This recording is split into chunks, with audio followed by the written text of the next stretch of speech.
الرحمن الرحيم الحمد لله رب العالمين الحمد لله اللهم صل على سيدنا محمد وعلى آله وصحبه وسلم رب اشرح لي صدري ويسر لي أمري واحلل عقدة من لساني يفقهوا قولي سبحانك لا علم لنا إلا ما علمتنا إنك أنت العليم الحكيم سبحانك لا فهم لنا إلا ما فهمتنا إنك أنت الجواد الكريم رضي الله عن شيخنا أحمد التجاني رضي الله تعالى عنه ربنا آتنا في الدنيا حسنة وفي الآخرة حسنة وقنا عذاب النار ربنا لا تزغ قلوبنا بعد إذ هديتنا وهب لنا من لدنك رحمة إنك أنت الوهاب ربنا آتنا من لدنك رحمة وهيئ لنا من أمرنا رشدا بفضلك وجودك وكرمك يا أرحم الراحمين يا رب العالمين. السلام عليكم ورحمة الله وبركاته. Donc, alhamdulillah, nous rendons grâce à Allah tabaraka wa ta'ala. Nous le remercions encore pour ses innombrables bienfaits. Pour nous avoir guidés à l'islam, alhamdulillah, qui est une faveur, une aubaine, une chance, une bénédiction, mais aussi pour nous avoir fait rencontrer le maître Maulana Cheikh Tijani, radiyallahu ta'ala anhu. Comme disent les awliya, alhamdulillah ala liqa'i. Nous rendons grâce pour la rencontre. Car comme je vous l'ai dit l'autre fois, les rencontres peuvent être source de bonheur, mais aussi elles peuvent être source de malheur et de désastre. Souvent, on peut tomber sur une balle perdue, mais on peut tomber aussi sur une mauvaise personne. Même souvent, si l'intention première est bonne. Ça arrive. C'est pour cela que dans la tariqa, il y a parmi les oraisons, il y a ce qu'on appelle istighfar ou Sayyidina al-Khidr, ou bien Khadir, ou bien Khudar, c'est la même chose. Cet istighfar, personne ne doute de la qualité spirituelle de la composition de cet istighfar. Mais il y a une composante didactique et informationnel de haut niveau. Moi, c'est ça que je dis. La tariqa, c'est ça la richesse de la Tijaniya. En plus du côté spirituel, des connaissances, des doigts, de la connexion que ça donne, des lumières. En plus de cela, il y a des renseignements, des informations. Il y a des enseignements, des renseignements, des informations qu'on ne trouve nulle part ailleurs. J'ai essayé d'expliquer cela, de l'expliciter même, à travers Yaman Azhar al-Jamil, à travers le Hizb al-Sayfi, le Hizb al-Bahr, Musaba'at al-Ashr, Qut al-Qulub. Tout ça, c'est des oraisons remplies de lumière et qui sont sources de lumière. Mais c'est des oraisons aussi remplies d'informations et d'enseignements. Cet istighfar, à l'intérieur de cet istighfar, il y a un très beau passage où l'on dit wa astaghfiruka min kulli amalin aradtu bihi wajhaka fa khalatani fihi ghayruka. Allah, je te demande pardon pour tout acte dont l'intention première était la recherche de ta face, mais par la suite, il y a eu des interférences et des interventions extérieures qui ont fait que l'acte a abouti à des péchés.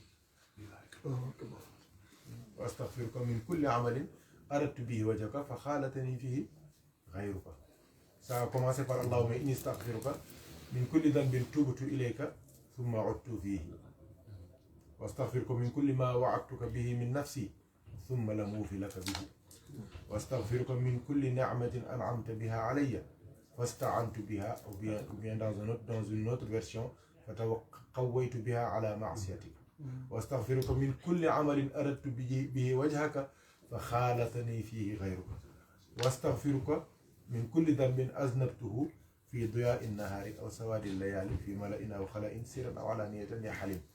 Donc c'est une istighfar C'est une formule d'istighfar à apprendre et à pratiquer et aussi à étudier, parce qu'il y a beaucoup d'informations dedans. Ce qui m'intéresse aujourd'hui, c'est... bon, je vais résumer le sens un peu pour que tout le monde puisse avoir une idée sur l'importance et la profondeur de cet istighfar. C'est Allahumma inni astaghfiruka min kulli dhanbin tubtu ilayka thumma udtu fihi. Allah, je te demande pardon pour tout péché dont je t'ai déjà demandé pardon et par faiblesse, je suis retourné. Je l'ai refait. Wa astaghfiruka min kulli ma wa'adtuka bihi min nafsi thumma lam ufi laka bihi. Je te demande pardon pour tout ce que j'ai pris comme engagement devant toi et que j'ai pas respecté l'engagement ou bien je ne l'ai pas respecté comme tu le voudrais. Wa astaghfiruka min kulli ni'matin an'amta biha alayya wasta'antu biha ala ma'siyatika. Je te demande pardon aussi pour tout bienfait que tu m'as prodigué, que tu m'as donné, et j'ai profité de ce bienfait pour faire des péchés. Le quatrième, c'est quoi? Wa astaghfiruka min kulli amalin aradtu bihi wajhaka fa khalatani fi ghayruka. Je te demande pardon pour tout acte dont l'intention première était de rechercher ton agrément, ta face, et ça a fini, ça aboutit par un péché, à un péché. Wa astaghfiruka, c'est le cinquième. Wa astaghfiruka min kulli dhanbin aznabtuhu fi diya'in nahari aw sawadi layali fi mala'in aw khala'in sirran aw alaniyatan ya halim. Je te demande pardon pour tout péché. Min kulli dhanbin aznabtuhu, que j'ai fait fi diya'in nahari, dans la journée, dans la clarté, dans la lumière de la journée, aw sawadi layali, ou bien dans l'obscurité de la nuit, fi mala'in, en assemblée, aw khala'in, ou bien seul, dans la khalwa, sirran, de façon cachée, aw alaniyatan, ou bien de façon visible, apparente. Ya Halim, toi qui est doux. Donc, istighfar bu jara jàng la. Istighfar boobu bu ko déglu da lay delloo si sax ci yàlla, da lay wàccewaat. Parce que ça résume l'ensemble des péchés qu'on fait. On ne peut pas échapper à un de ces péchés. C'est pas possible. Voilà. Par exemple, les gens maintenant, les faibles comme nous sommes avec les 6 péchés. Avec les 6 niveaux de ces péchés-là. Qu'Allah nous pardonne. Donc, c'est ça. Donc, wa astaghfiruka min kulli amalin aradtu bihi wajhaka fa khalatani fihi ghayruka. Ça arrive. L'exemple que je donne souvent, c'est quoi? Par exemple, tu peux voir, la nuit, tu sors pour faire une petite promenade, ou bien pour prendre de l'air parce qu'il fait chaud, ou bien pour acheter quelque chose parce que il fait nuit. Tu tombes sur quelqu'un qui te demande des informations. Tu l'informes de ces informations, mais cette personne-là finit dans ton lit.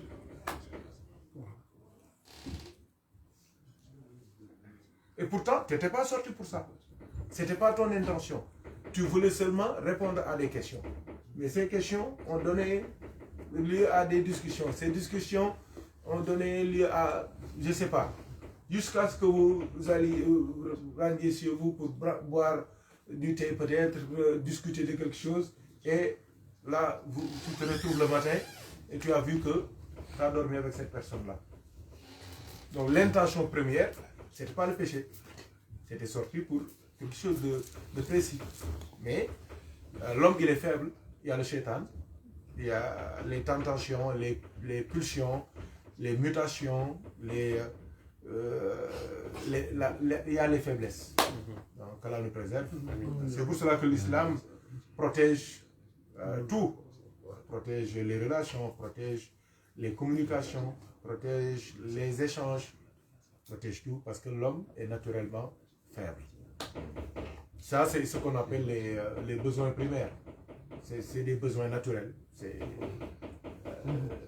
Nous sommes tous pareils, hein, par rapport à ça. Nous sommes égaux là-dessus. Ça, c'est l'égalité, c'est pas dans les discours. L'égalité, c'est dans ça. C'est-à-dire les besoins primaires, manger, boire, le plaisir, le repos, le bien-être, la liberté, ces choses-là. Que tu sois, quel que soit ton degré, tu es égal à tout le monde par rapport à ça. Qu'Allah nous préserve. C'est pour cela que Allah Tabaraka wa Ta'ala nous donne toujours des occasions pour nous racheter, pour nous remettre en cause, c'est ça, non? En question, hein, pour réfléchir, pour aussi renouveler notre foi et se rendre compte de nos faiblesses pour pouvoir toujours faire attention et essayer d'évoluer toujours et positivement dans le bon sens. Et ça, c'est très important. Donc, on ne va pas être très long. On va, Inch'Allah, redonner la parole après pour éventuellement des questions, ou bien des réflexions. Et concernant ce qu'on avait dit, Inch'Allah Ta'ala, je crois qu'on est sur une voie pour aboutir à la question par rapport à l'épître de l'oiseau, des oiseaux, de Sayyidina Al-Ghazali, hein, Abu Hamid Al-Ghazali, radiallahu anhu. Cette épître-là, cette risala, cette lettre, cette missive, donc, et peut-être même une reprise de ce passage du Coran qu'on a étudié. Et après ce passage-là, il y a l'histoire de Sayyidina Ibrahim, où Allah lui dit, quand il a dit à Allah, comment tu ressuscites, comment tu redonnes la vie après la mort, il lui dit, prends quatre oiseaux. Donc l'oiseau, c'est un animal, mais un animal très symbolique dans l'histoire des prophètes, la plupart des prophètes, alayhi salam, et surtout le prophète Mohammed sallallahu alayhi wa sallam, mais aussi dans la spiritualité. Même avec notre maître Cheikh Ahmed Tijani, c'est l'une de ses dernières paroles, parce qu'il parlait de l'oiseau, sa mort, il l'a considéré comme cet oiseau qu'on a emprisonné pendant longtemps, et un jour il a trouvé la voie de sortie. Il a dit que sa mort, c'est ça. Son ruh était emprisonné dans son corps. Maintenant, en retournant vers son Seigneur, il devient très puissant. On parle de l'oiseau qui s'envole. Donc l'oiseau, c'est un grand symbole surtout dans la tariqa tijaniya. Il y a même des secrets dans la tariqa, c'est l'oiseau. Ça dépend. La volaille, je veux dire, en général. Donc, ça, moi, je ne maîtrise pas. Donc, il y a, hein? C'est manger le poulet. C'est pour cela que peut-être les Tijanes aiment le poulet, peut-être. Hein? Hein? Il y a des secrets, il y a des grands secrets. Il y a des grands secrets dans la tariqa. C'est par rapport au... c'est ça. Donc, il y a beaucoup. Même avec Cheikh Omar. Donc, mais ça, c'est les grands qui maîtrisent ça. Moi, je ne connais pas ça. Moi, je connais les oiseaux qu'on a cités dans le Coran.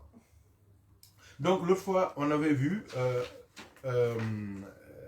l'histoire de Uzair, donc, qui était de passage à une ville, devant une ville, et c'était Bayt al-Maqdis, quand Boukhtu Nassar est passé par là.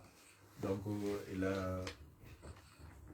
a dit, il s'est posé une question en se demandant comment Allah pourrait ressusciter, redonner vie à cette cité en ruine. Et Allah Tabaraka wa Ta'ala l'a fait dormir pendant 100 ans, n'est-ce pas? Donc, et quand il s'est réveillé, on lui a demandé combien de temps tu as dormi. Il a dit, j'ai dormi une journée ou une demi-journée. Or, il a dormi 100 ans. Et ce qui était encore plus miraculeux, c'est que son âne, sa nourriture et sa boisson n'ont pas changé.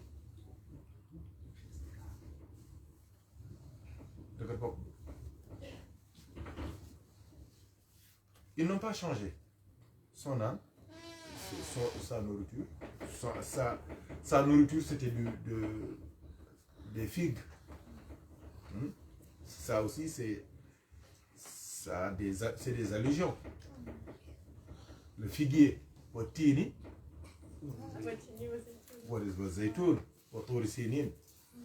sa boisson aussi c'était du asir, c'était du jus.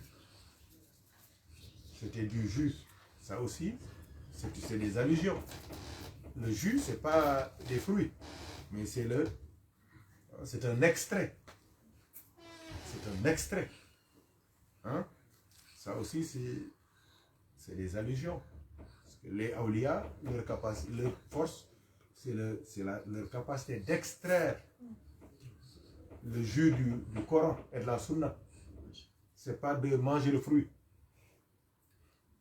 Maintenant, quand tu viens, il te donne un verre et tu sais pas, ça a le goût de la mangue.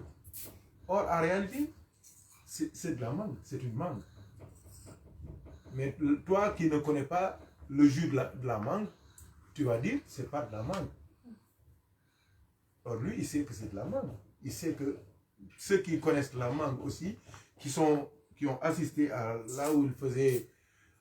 quand il mixait, quand il pressait, quand il faisait l'extraction, mais ils savent que c'est la mangue, mais seulement, peut-être il a jeté la peau et le noyau, c'est ça, non? Hein? C'est ça qu'il a jeté, tu n'as pas vu. Donc, mais il y en a, par exemple, l'aveugle, bien le malvoyant, il n'a pas besoin de toucher la mangue.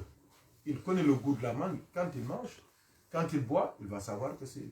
Donc, tout ça, c'est des allusions. L'âne aussi, c'est des allusions. Parce qu'il lui a parlé de l'âne avec ses os, que Allah a recouvert encore de chair.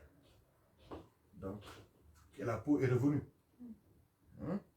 Donc, or l'âne, aussi, je vous l'ai dit l'autre jour, c'est des allusions seulement. C'est les fatigues, c'est les difficultés du cheminant dans la voie d'Allah.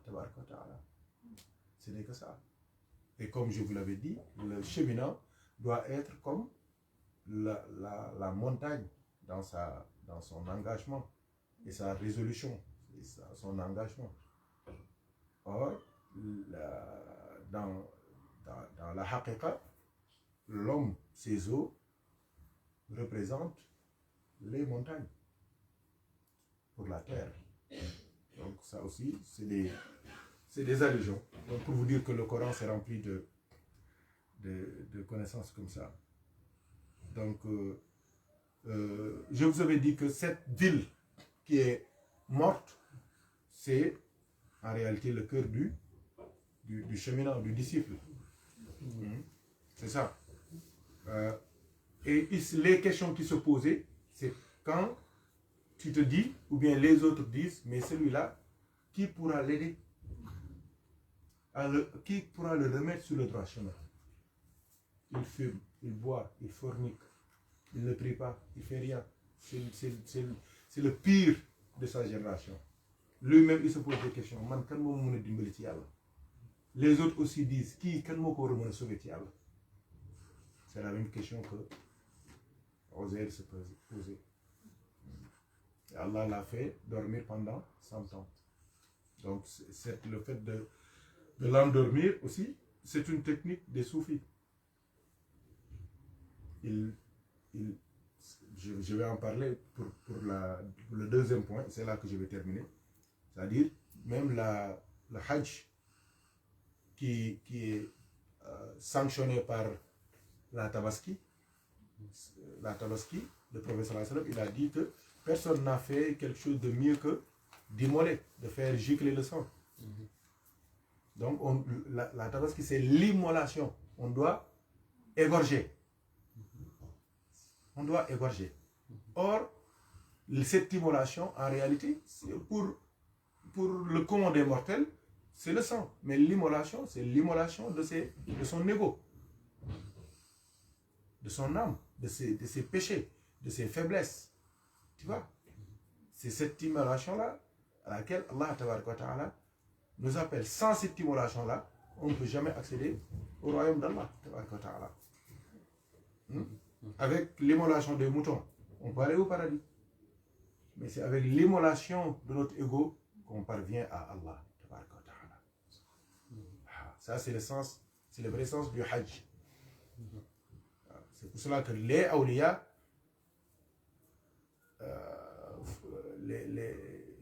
le commun des mortels, font le Hajj à la Mecque. Mais les autres font le Hajj auprès d'Allah.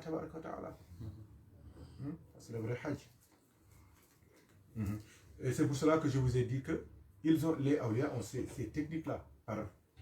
Cheikh Omar l'a dit dans Rimah, le fait de manger avec eux, ils peuvent te tuer, ils peuvent t'immoler, immoler ton ego. Rapidement, les awliya, ils ont cette capacité de te faire mourir sans que tu le saches. Par le regard, Cheikh Omar il a dit, par al-nazra, par al-luqma, tu peux manger avec eux, ils te tuent, ils te ressuscitent. Par al-khidma, ils te demandent de faire quelque chose, un petit service. Par al-khulfa, le fait d'être avec eux, de les fréquenter. Al-suhba, le fait de les accompagner, d'être leurs compagnons. Donc tous ces moyens-là, ils peuvent passer par ça pour t'anesthésier, t'opérer, une opération chirurgicale rapide, enlever des choses de ton cœur, de ton roh, de ta tête, et insérer des choses.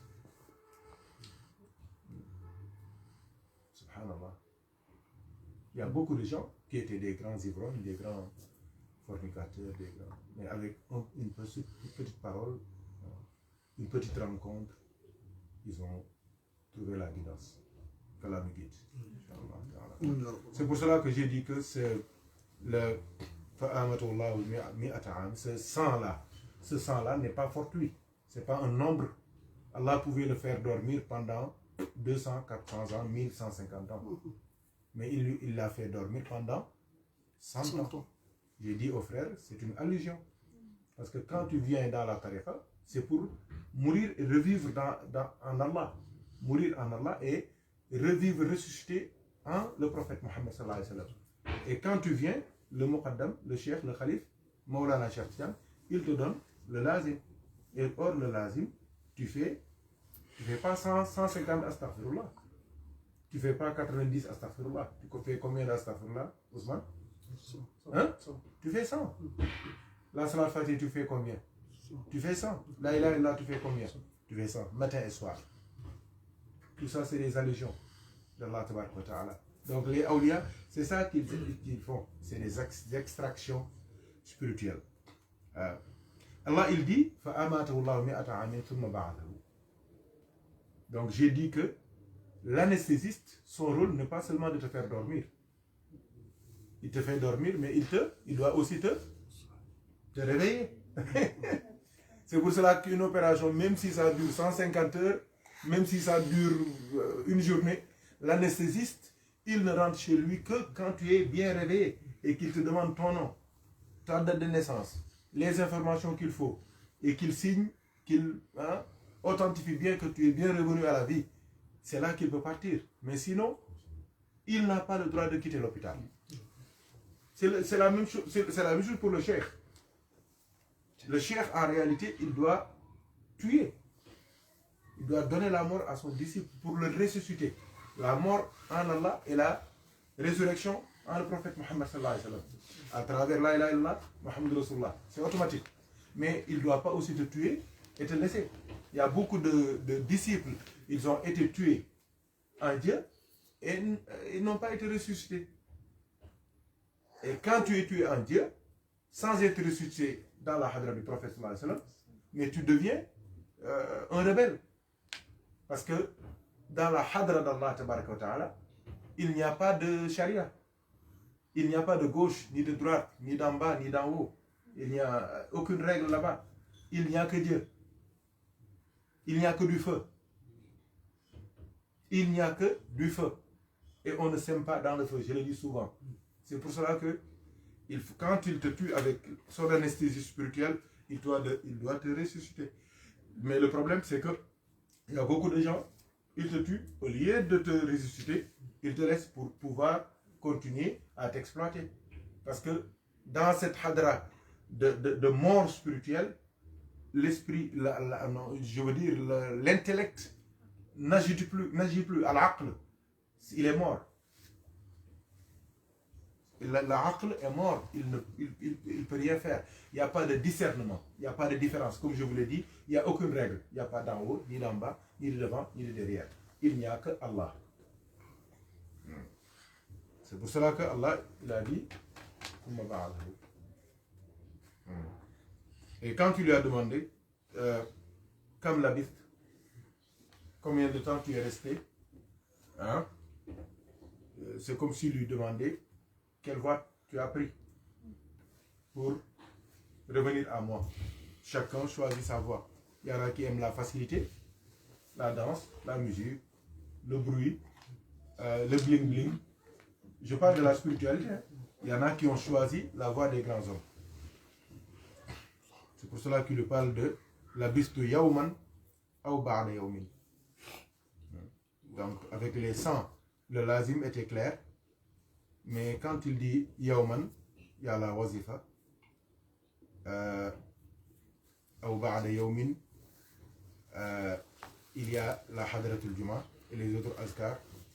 Mais Allah lui dit, en réalité, dans la vista, yawman. En réalité, tu es resté pendant 100 ans. Donc le 100 revient. C'est pour cela que la wazifa est obligatoire une fois et le lazim 2 fois. Donc, Allah lui dit maintenant, regarde ta nourriture, qui était des figues,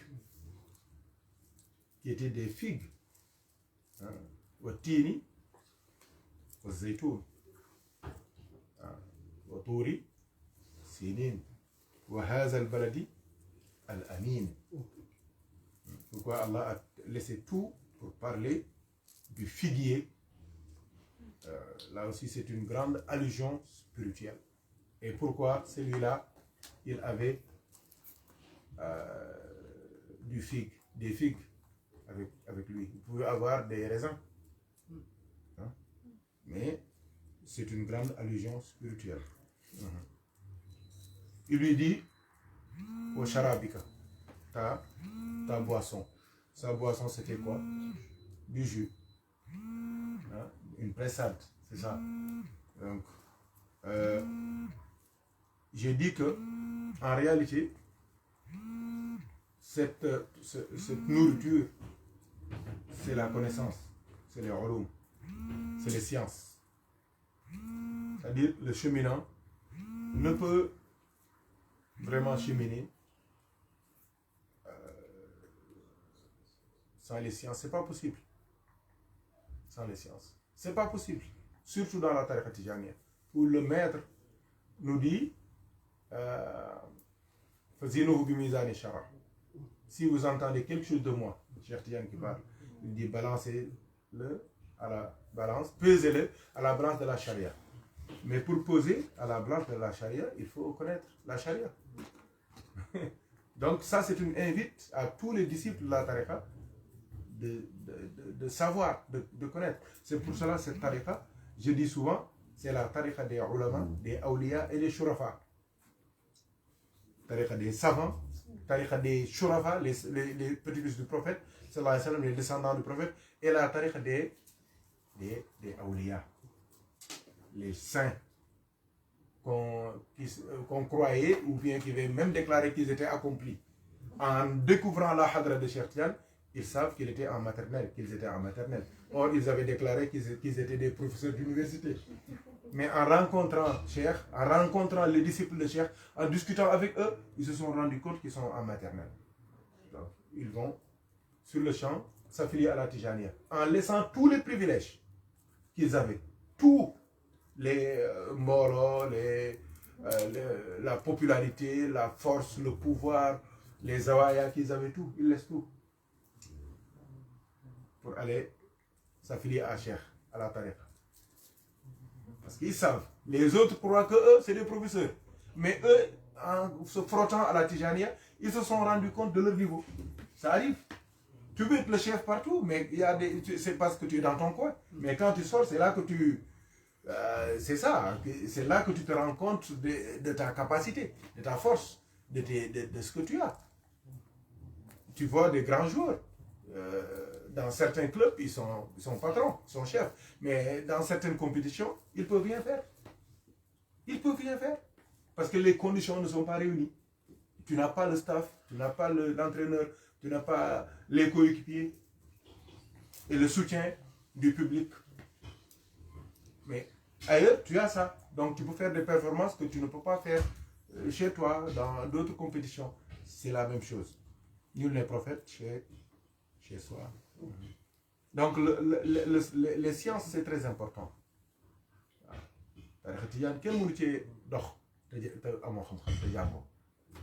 C'est pas possible. Le charab, c'est quoi? C'est la lumière. La Tijani, c'est les deux. C'est la pratique, c'est les sciences. Et ces sciences-là, en les pratiquant, en les mettant en œuvre, ça donne naissance à des lumières. C'est pour cela qu'il lui a parlé de sa nourriture qui est des figues.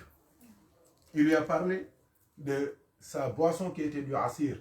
C'est-à-dire que la science, c'est-à-dire le Coran, la Sunna, les enseignements tirés du Coran et de la Sunna, en les apprenant, en les pratiquant comme il le faut, Allah subhanahu wa ta'ala fait comme de l'extraction de ces sciences-là pour te donner des jus, craignez Allah, c'est Allah qui va vous enseigner. C'est-à-dire, quand tu mets en pratique ce que tu connais, Allah te donne des sciences que tu n'as pas apprises. Des sciences infuses.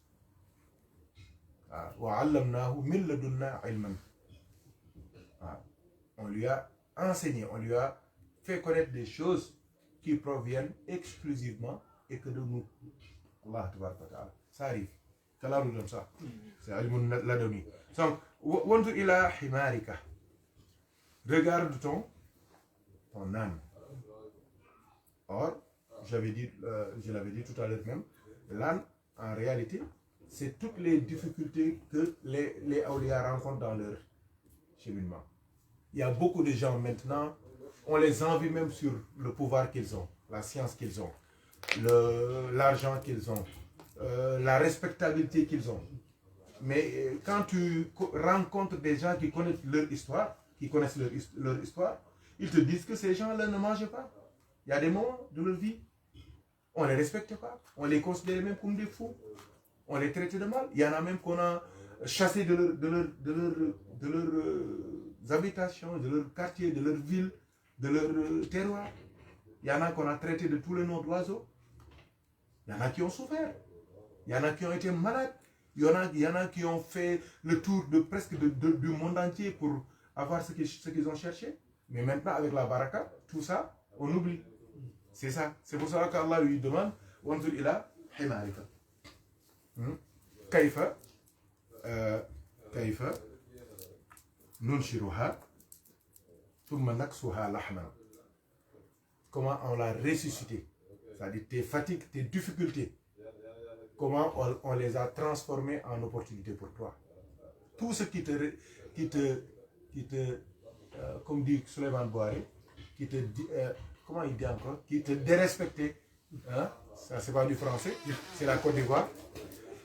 Tous ceux qui te dérespectaient, mais ils te respectent maintenant. Tous ceux qui te détestaient, ils t'aiment maintenant.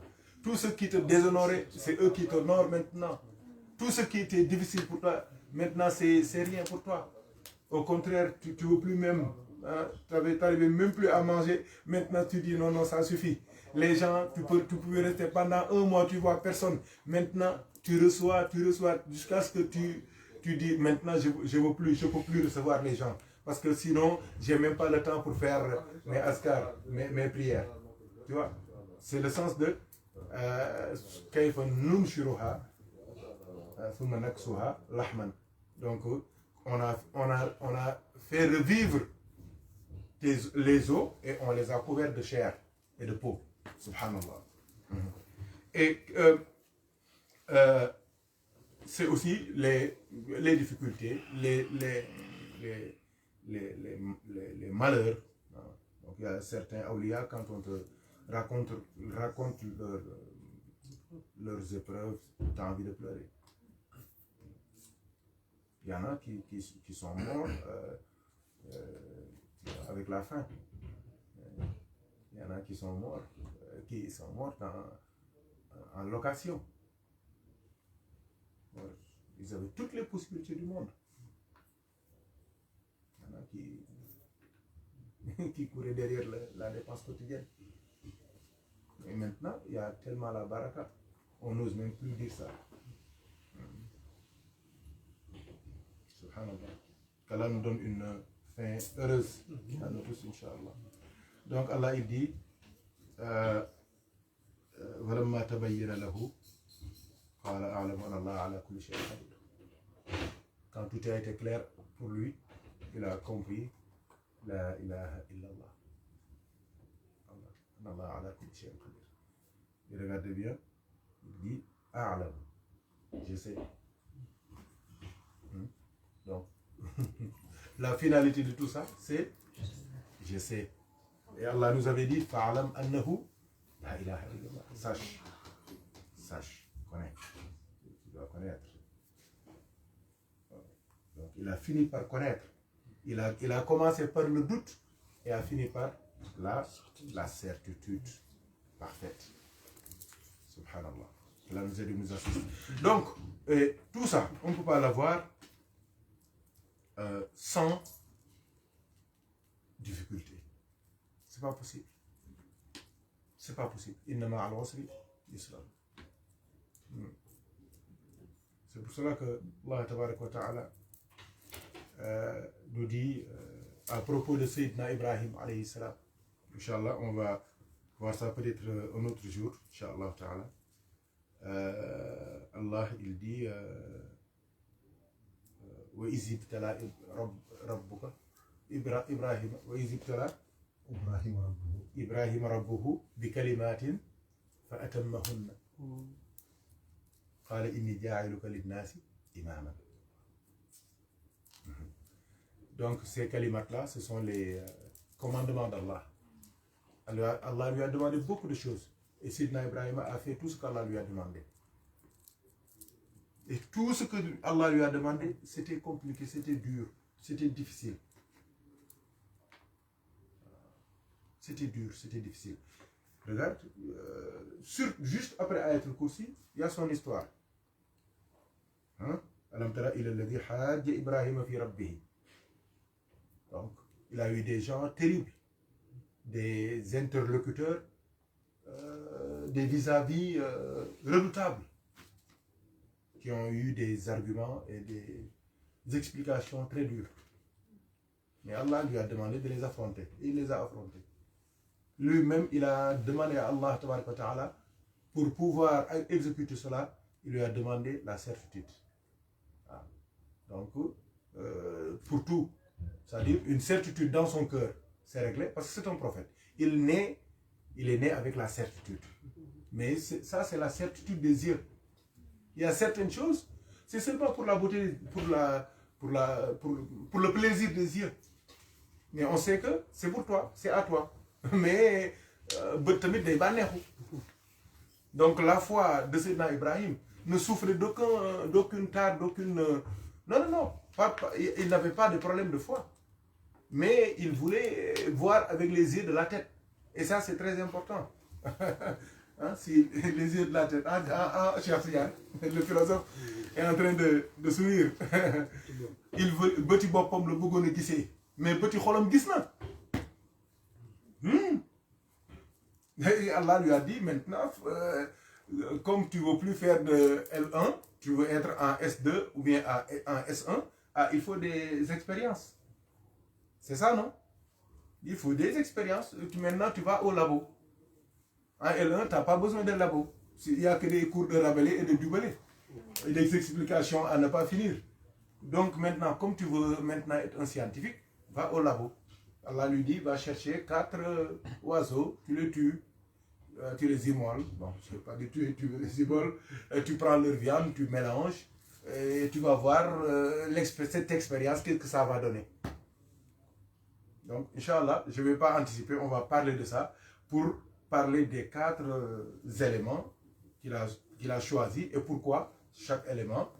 Qu'est-ce que ça représente spirituellement et pour le cheminant aussi, qu'est-ce que ça représente? Parce que les 4 qu'il a choisis représentent chaque oiseau a surtout des défauts. Surtout des défauts. Il y en a qui sont toujours en accouplement, il y en a qui mangent beaucoup, il y en a qui parlent beaucoup, il y en a qui aiment l'ostentation, voyez-moi. Donc c'est les 4 éléments. Chacun parmi les oiseaux qu'il a choisi a un défaut principal.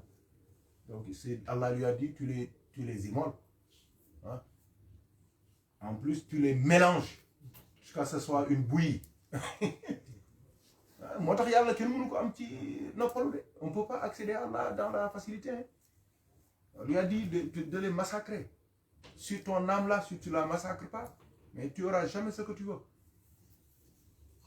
Tu es obligé de l'immoler. Il y en a des âmes, on se limite pas seulement à les immoler. Il y a même certains serpents, quand par exemple, tu leur donnes des coups, tu crois qu'ils sont morts, mais tu es foutu. Il y a même quand tu coupes la tête, ils peuvent continuer à mordre. Hein? Même si tu coupes la tête. Donc tu coupes la tête et tu coupes encore et tu coupes et tu massacres. Et tu creuses un trou de 2 mètres et tu enterres. Et tu cherches des pierres, tu mets dessus. Parce que c'est pas sûr. Ils peuvent toujours se réveiller. Hein? Comme une histoire qu'on nous avait racontée. Quelqu'un qu'on devait prier sur sa femme qui était morte. Et il est venu dire au cheikh, est-ce qu'elle est vraiment morte? Il dit, mais elle est morte parce qu'on l'a sortie de sa maison. On l'a lavée, il y a le linceul, il y a tout. Mais elle est morte, on va faire la prière. Maintenant, c'est toi qui dois faire la shahada, tu dois faire le témoignage sur elle. Il dit, non. Je vous demande de la retenir. Elle va me taper. Hein? Oui, c'était une femme qui tapait toujours son mari. Ça, c'est une vraie histoire. Oui. Elle a dit au cheikh, attention. Elle peut se relever là pour me taper. Wallahi. Donc c'est ça. Donc, Inch'Allah, la prochaine fois, on va parler de ces oiseaux, Inch'Allah. Mais ce que je voulais dire par rapport à tout cela, c'est que on ne peut pas avoir l'agrément d'Allah sans se battre avec soi-même, sans se battre contre ses passions, ses pulsions. C'est pas possible. قد أفلح من زكاها وقد خاب من دساها وخالف النفس والشيطان وعصيهما وإنهما ما حضاك النصح فاتهم. C'est ça Imam Bousiri a dit. Parce que والنفس كالطفل إن تهمله شب على حب رضاعي وإن تفتنه ينغفل. Il dit que le nafs c'est comme un bébé. Si tu ne le sevres pas, il va continuer à téter jusqu'à 10 ans, 40 ans. Il faut savoir dire que le match est fini quand même. Il y a des heures pour se coucher, pour beaucoup de choses. On organise la vie, on ne peut pas rester un éternel bébé. C'est pas possible. On dit que Bédéoué sont bottés quand même. des mags. Sayyidina Ibrahim, alayhi salam, Allah lui a dit, lui a donné des commandements. Parmi ces commandements, le plus dur, c'était quoi? C'était le fait de prendre sa femme qui était à terme pour l'amener dans un désert où il n'y a ni eau, ni arbre, ni rien. Ni rien. Mais lui, son seul refuge, c'était Allah. Il a dit, Rabbana inni askantu min durriyati biwadin ghayri zi zar'an 'inda baytikal muharram. Rabbana liyuqimu as-salat. فاجعل أفئدة من الناس تهوي إليهم وارزقهم من الثمرات لعلهم يشكرون. Donc Allah Tabaraka wa Ta'ala lui a demandé, mais quand il est parti là-bas, il n'y avait rien. Il lui a dit de les laisser là-bas. Sa femme lui a dit, ah, vraiment, Ibrahim, toi, tout ce qu'on disait sur toi avec ton Seigneur, c'est vrai. Tu es prêt maintenant à laisser ta femme dans ce désert-là, avec toute cette chaleur, cette sécheresse, ce manque d'eau, cette absence d'eau même. Mais je sais que tu es sincère avec ton Seigneur, il ne te laissera jamais. Et Sayyidina Ibrahim a fait son droit. Il a dit, Allah, tu sais ce qui se passe. Je t'avais dit dans le feu. Je t'avais dit dans le feu. Quand Sayyidina Jibril était venu me demander d'intervenir, je lui avais dit, ilmuhu bihali kafani an su'ali. Le fait qu'il soit au courant de mon situation me suffit pour ne pas lui demander quelque chose. Allahu Akbar. Donc là aussi, il a dit, mon Seigneur m'a sauvé du feu de Namroud. Et c'était plus compliqué, j'étais très jeune. Et je suis encore plus proche de lui. Il m'a fait prophète. Donc ne t'en fais pas. C'est lui qui peut te sauver de ce feu-là qu'on a brûlé pendant des mois. Mais il peut nous sauver. Sa femme lui a dit, aïe, bismillah, ça marche. Et c'est Ismaël est né. Subhanallah. La femme, c'est tout ce qu'on fait pour le Hajj, c'est elle. Le Safa et le Marwa, c'est les allers-retours qu'elle faisait. Parce qu'il y avait les contractions.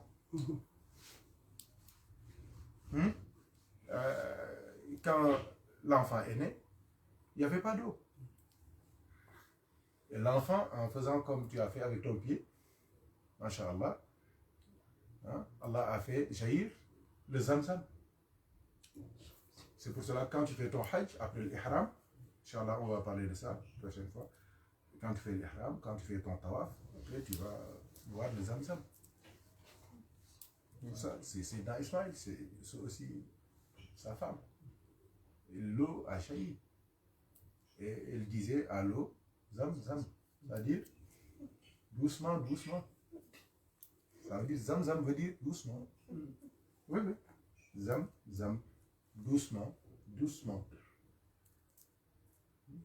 C'est trop. Dalal. Donc, moi, Zamzam. Zamzam, moi, dalal. Doucement, doucement. Il y en avait trop. Subhanallah. Et c'est avec le prophète sallallahu alayhi wa sallam que tout ça est revenu. Et c'est une eau miraculeuse. Parce qu'on ne sait pas ce puits-là, sa source, personne ne sait. Et ça finit jamais. Ils ont tout fait pour l'industrialiser, faire des... Non, ça n'aboutit jamais. Parce qu'en réalité, c'est une eau qui vient directement du ciel. Oh.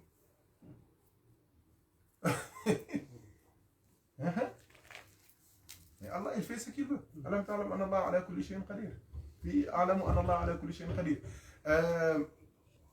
C'est comme le fer. C'est le Coran qui nous a appris que le fer vient du ciel. Nous croyons que c'est comme les minerais, c'est une suite logique des fossiles, non. Wa anzalna hadid. Nous avons fait descendre le fer. c'est lui qui fait descendre le fer. Il y a une sourate qui parle que du fer, suratul Hadid. C'est la même chose pour Zamzam.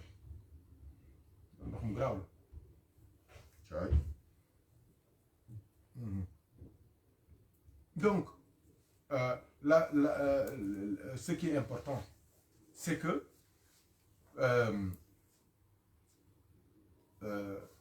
on ne peut être imam, c'est-à-dire l'imama, on peut l'avoir qu'après ce qu'on appelle as-sabr wal yaqin, la patience, l'endurance, la certitude. Donc il y a l'imama dans la nubuwa. Certains prophètes, Allah les a nommés imams. Comme il y a l'imama dans la wilaya, il y a des awliya qui sont des imams. Mais comme je dis souvent, la mosquée de la nubuwa, il n'y a qu'un seul imam, c'est le prophète Muhammad. La mosquée de la wilaya, il n'y a qu'un seul imam, c'est Maulana Cheikh Tidjani. Et quand on regarde l'histoire du prophète sallallahu alayhi wa sallam, on sait que c'est Khatimun Nabiyyin wa Imamul Mursalin. Mais quand on regarde l'histoire de Cheikh Tidjani et tout ce qu'il a enduré, on sait que c'est le Khatimul Awliya wa Imamul Arifin. C'est automatique. Lui aussi, il a souffert et il continue de souffrir parce que c'est l'homme le plus critiqué du monde, l'homme le plus attaqué du monde. C'est parce qu'il est l'héritier du meilleur des hommes. Le meilleur homme critiqué, le plus critiqué, c'est le prophète Mohammed sallallahu alayhi wa sallam. C'est la même chose. Donc, il y a un grand savant qui disait laysati rujulatu bil shakwa wal anini innama hiya bil ihtimali wal yaqini. Il dit que il faut toujours faire la différence entre quelqu'un de sexe masculin et un homme.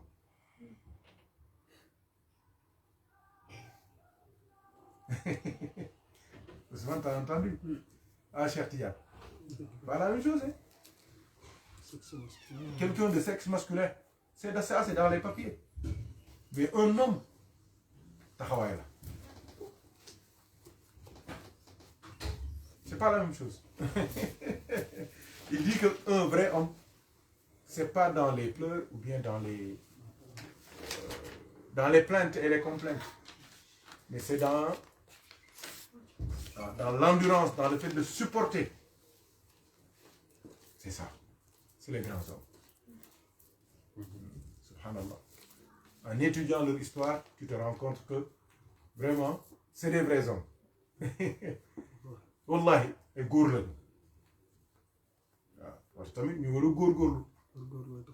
waaw c'est ça góorgóorlu mooy taxat doon góor. waaw donc comme on dit tashabbahu bir-rijaali in lam takunu mithlahum. Essayez de suivre l'exemple des grands hommes si vous n'êtes pas comme eux. Regardez bien, moi je suis en train de parler de Seydina Ibrahim. Pourquoi? Parce qu'il a été un homme. Je parle de Seydina Ismaïl, parce qu'il a été un homme. Je parle de Seydina Houd, de Seydina Yunus, de Seydina Yusuf. Et tous ces prophètes que j'ai cités et ceux que je n'ai pas cités, eux tous, ils ont fait le Hajj. Le Hajj dans tous les sens. Dans tous les sens. C'est-à-dire, le Hajj, le fait de se déplacer à la Mecque pour faire le pèlerinage, ils l'ont fait. Mais ils ont fait aussi le grand Hajj. C'est-à-dire Al-Ihram, Al-Tawaf, Al-Sa'yu bayna Safa wal-Marwa, وزيارة المصطفى صلى الله عليه وسلم والوقوف بعرفة ومنى ومزدلفة. Tout ce qui est Hajj, ils l'ont fait. Al-Ihram, c'est quoi? C'est quand tu te dépouilles de tout. C'est le dépouillement spirituel. Le Tawaf, c'est quoi? C'est le fait de chercher pas la maison, mais le Seigneur de la maison. Hein? Le Zamzam, c'est quoi? C'est la lumière de la Nubuwa et de la wilaya, de la Marifa Billah. Hein? Le prophète, la ziyara du prophète, c'est quoi? C'est de connaître le prophète, même si tu n'es pas de son époque. Sallallahu alayhi wa sallam, de l'aimer, de le suivre, de l'avoir comme guide, comme tous les prophètes l'ont fait. C'est ça. Al-Arafa, c'est quoi? C'est quand tu te rends compte qu'il n'y a point de Dieu que Allah, la ilaha illallah. Arafa, c'est la connaissance, c'est la gnose, c'est la science des prophètes, alayhi salam. Donc c'est ça. Le Hajar al-Aswad aussi, c'est la même chose. C'est cette pierre-là était toute noire, qui était toute blanche, qui a été noircie par les péchés. Donc cette pierre aussi, c'est le pacte, c'est notre colère avec Allah tabaraka wa ta'ala, pour montrer que tout ce qui vient d'Allah est sacré, même une pierre, même la Kaaba. Tu vois, c'est ça. Nous aussi, pour avoir l'éternité, pour avoir un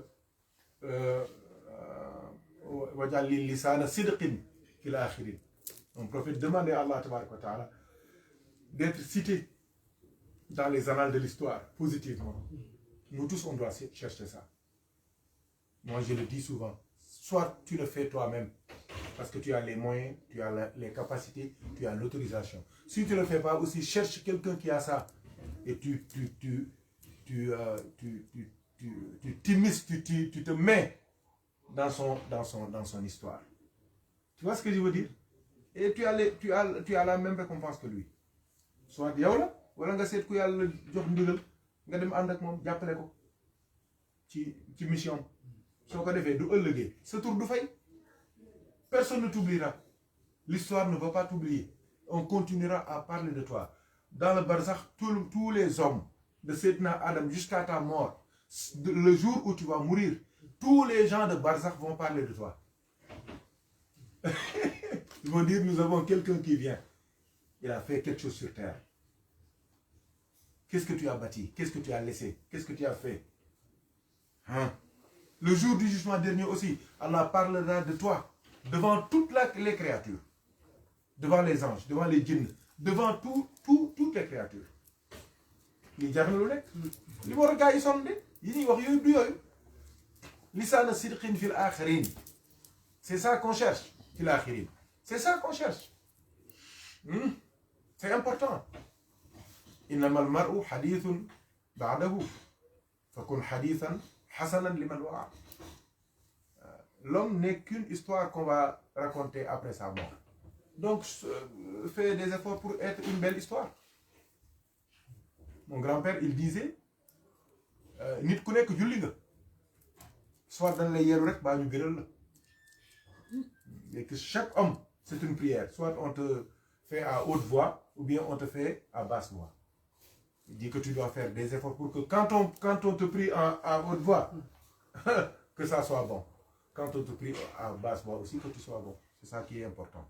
اللهم احسن عاقبتنا في الامور كلها واجرنا من خزي الدنيا وعذاب الاخره. Qu'Allah nous donne une longue vie et que, Inch'Allah, avec une fin heureuse dans la foi et dans l'amour d'Allah, et que nous ayons vraiment une inscription dans les annales de l'histoire, Inch'Allah tabaraka wa ta'ala. Qu'Allah nous donne ça et donne ça à notre progéniture. Allah baraka du prophète sallallahu alayhi wa sallam. Qu'Allah nous aide et nous assiste. Qu'Allah nous protège, hein, nous tienne la main, nous tienne le cœur, nous tienne notre esprit, pour que même si nous on veut faire des bêtises, qu'Allah nous protège contre ça. Jar na ñaan de loolu. Am ñoom te duñ bëggee def sax lu bon yàlla mooy bañ. Yàlla dalay nelawloo. Wala mu indi problème waa mu teg la sax ay nattu.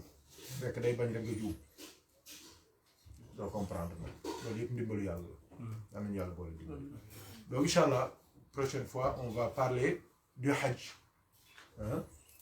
Inch'Allah. Parce que ça on voulait que on parle du Hajj des prophètes alayhi salam, mais aussi du Hajj général que tout le monde fait à la Mecque, mais aussi du Hajj qu'on doit faire. Inch'Allah, ce sera l'occasion aussi de parler à tout le monde pour qu'on fasse les efforts pour faire le Hajj. Parce que le prophète nous avait parlé de ça. Il y aura des moments où il n'y aura plus la possibilité d'aller à la Mecque. Et je crois que entre 2019, 2020, 2021, on a compris. On nous a privés du Hajj. C'est un petit virus. Un virus c'est pas des petits comme je vous l'ai dit, comme il écoute. Hein? Donc c'est un virus qui nous a privés de Médina. Maintenant il y a les maladies, il y a la pauvreté qui peut venir, et les AVC et tout cela. Hein? Des problèmes même politiques peuvent nous empêcher d'aller à la Mecque. Des problèmes sanitaires. Donc celui qui a les possibilités, qu'il le fasse et qu'il n'attende pas longtemps ou bien pour dire je vais attendre jusqu'à avoir 40 ans ou 50 ans ou 60 ans. On va parler de tout ça, Inch'Allah. L'autre hajj, c'est notre hajj à nous. Donc ça, c'est le hajj des Arifina Billah. Ça, tout le monde peut le faire. C'est des efforts qu'on fait pour faire notre hajj et à la fin, faire notre tabaski. Notre tabaski, c'est le fait d'immoler notre âme. Hajj boobu war nañ ko def moom Ousmane. Donc, suñ ko defee rek jeex na. On sera dans une fête perpétuelle parce qu'on sera toujours avec Allah. Je dis souvent, il faut apprendre à vivre avec Dieu pour rendre l'existence belle. La belle vie, c'est avec Allah. Et rien qu'avec lui, à travers le prophète. Sallallahu alayhi wa sallam. Donc, Inch'Allah, danañ yoon ñu yaatal yi ñu doon wax nii am yu bëri yu ñu junj. La prochaine fois, on va parler. Donc, s'il y a des questions, on est preneur. S'il y a aussi des remarques, le grand Mustafa est revenu. Hajj Thierno Seydou Nour est là. Donc, Inch'Allah ta'ala, s'il y a des questions, des remarques. J'ai deux questions. La première, est-ce que un cheikh qui voit un disciple qui est dans la mort spirituelle par un autre cheikh et son cheikh n'a pas voulu le ressusciter, est-ce que lui il peut le ressusciter ou il reste bloqué, il peut être sauvé que par son propre cheikh? Ça dépend. Ça dépend du niveau de mort. Comme je t'ai dit, on peut couper, on peut être égorgé. Là, il y a des possibilités. Si c'est pas, on fait vite, on couvre le cou et tout cela, on peut être sauvé par les urgentistes. Mais quand on coupe la tête et que la tête est séparée du cou, là, c'est une mort vraiment morte. C'est la vraie mort, quoi. Spirituellement aussi, ça arrive. Il y a des moments où le disciple, c'est lui qui essaie de le sauver, lui-même, il va être... C'est comme, je ne sais pas si tu comprends ça, par exemple, il y a des gens, quand ils tombent dans l'eau, les noyés là, il y a des moments, si tu essaies de les sauver, lui-même, il va être sauvé, c'est toi qui vas mourir. C'est comme ça. C'est pour cela que sauver quelqu'un de l'eau, le sortir de l'eau, c'est une science. Hein. C'est pas tout, même ceux qui savent nager, c'est pas eux tous qui peuvent le faire. Hein. Si tu n'as pas la bonne technique, tu vas te noyer. Tu vas te noyer, c'est automatique. Spirituellement aussi, c'est la même chose. Il y a beaucoup de chiours. Il y a beaucoup de chiours qui ont eu des problèmes parce qu'ils ont essayé de sauver des gens qu'ils ne peuvent pas sauver. Parce que l'autre tamit dafa bokk ci li mat sëriñ mooy doo gisee ko antanul nga ne ko antanuma la mu dem ci ku ko antan soo ko naree dimbali da lay gaañ am na ñoo xam te ni ku leen jéem a dimbali yaay alku yow dañ koy xam nit yàlla dañ koy xam. C'est la même chose aussi comme un disciple aussi buy dem ci sëriñ bu ko xamante ni matu ko sëriñ. C'est toi qui l'alimente, c'est toi qui alimente le cheikh. Loo def ci moom lay jëm waaw yow doo yokk ci yàlla ñaar yëpp la. C'est bon? C'est clair? C'est ça. And the second? In English? Non, pardon. C'est quoi le sens spirituel de la présence des oiseaux dans les lieux? Parce que ce soit dans les lieux spirituels, que ce soit dans la Zawiya de Cheikh Tidiane, il y a des oiseaux, que ce soit près du prophète, il y a des oiseaux. Quand il y a des grands saints ou des prophètes, il y a toujours des oiseaux. Même dans le tombeau de Moussa à l'Essai, il y a des oiseaux qui chantent. Qu'est-ce qui signifie leur présence? Ah, mais c'est là, Inch'Allah. La prochaine fois, on va en parler. Tu veux anticiper, mais non, je te l'ai dit. Oui. Par exemple, nous, tous les exemples qu'on donne, c'est pour arriver au grand exemple. Parce que le Hajj, on a dit que tous les prophètes l'ont fait. C'est important pour nous. Mais nous, le hajj le plus important pour nous, c'est quel hajj? C'est le hajj du prophète. Le prophète, s'il tourne autour de la Kaaba, mais nous tous, nous allons tourner autour de la Kaaba. C'est Omar l'a dit. Il a dit à la pierre, si je n'avais pas vu le prophète se prosterner devant toi, je ne l'aurais pas fait. Parce que tu n'es qu'une pierre. Tu n'es qu'une pierre. Moi, je ne t'adore pas. Parce que j'ai vu le prophète tourner autour de toi, c'est pour cela que je tourne autour de toi. Ça, c'est la conviction des grands hommes. C'est la même chose. Nous aussi. Le prophète avec les oiseaux, c'est ça. Même durant sa hijra, c'est qui j'ai fait même un live sur le pigeon qui avait protégé le prophète. Tu peux retrouver ce live, Inch'Allah, sur Facebook. Ouais. Donc, Zannul Hamama wa Zannul Ankabuta ala khayril bariyati lam tansuk wa lam tahumi. Quand ils sont venus, ils ont dit non, c'est pas possible. Avec le pigeon qui est là, personne ne peut rentrer là. Le prophète ne peut pas rentrer là.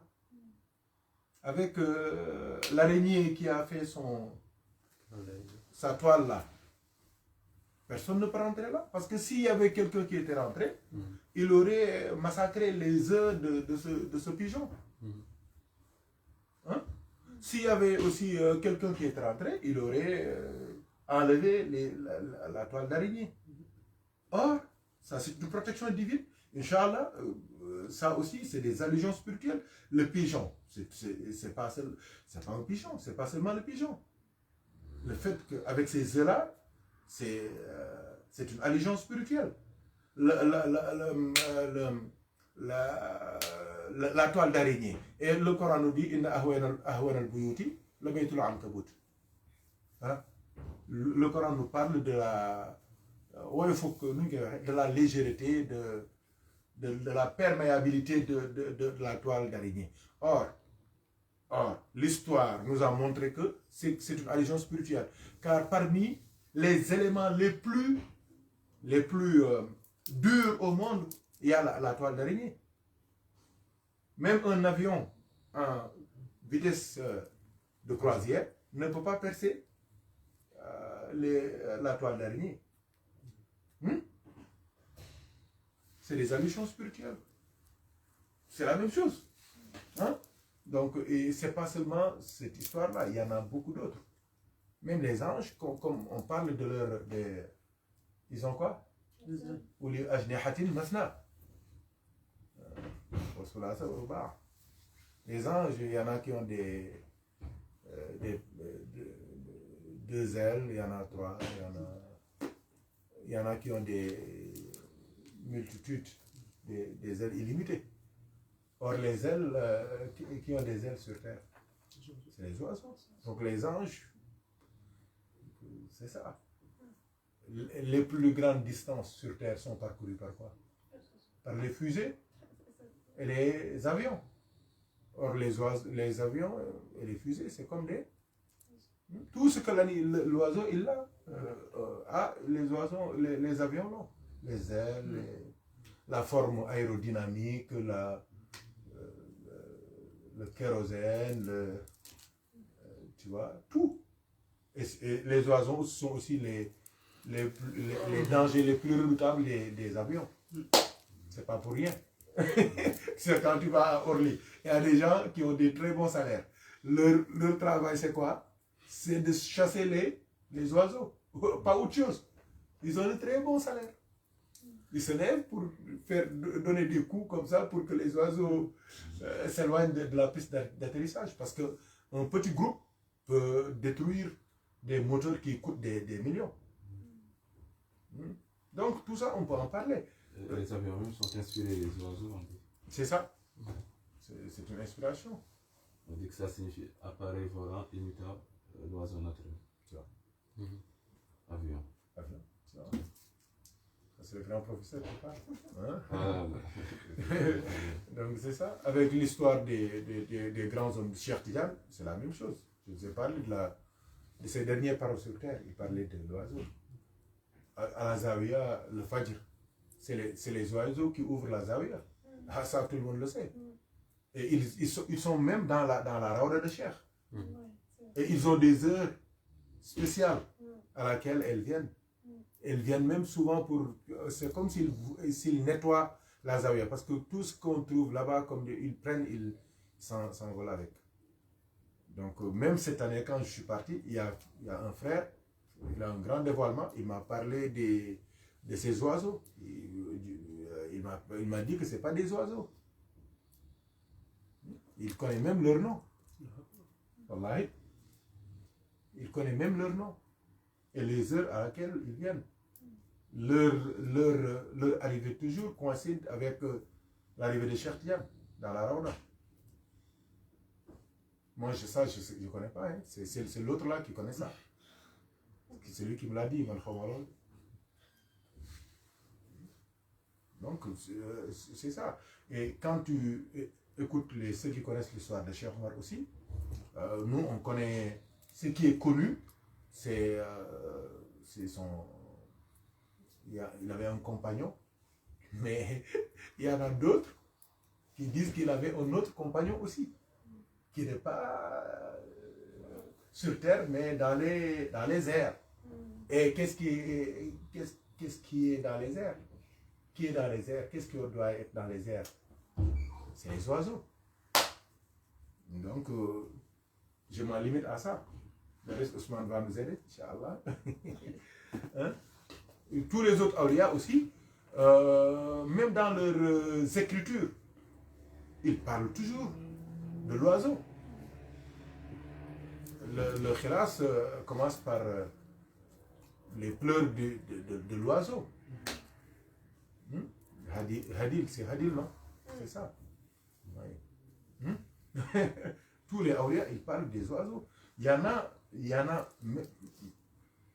non, ça, c'est bien, vraiment, tu veux me faire parler. Oui. Mais, hein? Et puis tu dis oui. Non, mais il y en a même qui sont accompagnés toujours par des oiseaux naturels, qui l'ont sur leurs épaules. Oui. Ça, c'est des secrets de la tariqa. C'est ça. Donc, c'était les deux questions. C'est bon? Merci. Bismillah. Gars yi du amee question wala ci yokk rek ñu gën a jëriñu incha allah taala ndokk bismillah Mustafa Thierno bismillah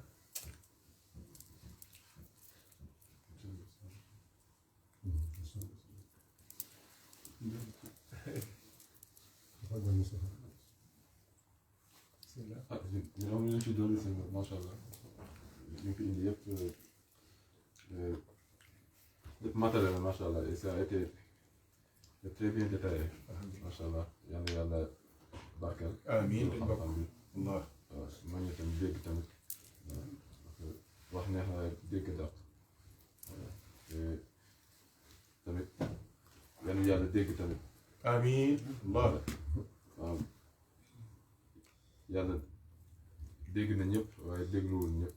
Allah mënut a bañ a dégg ñëpp ndax lim doon a tax waaye dégluwul ñëpp waaw nag yàlla dégg. amiin alayhi salaatu wasalaam amiin.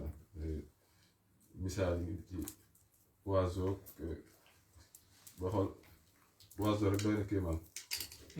donc nu muy naawee ci kaw dara téew ko. akbar maa yumsikuhunna illa rahmaan. illa rahmaan. waaw rek doy na kii. waaw donc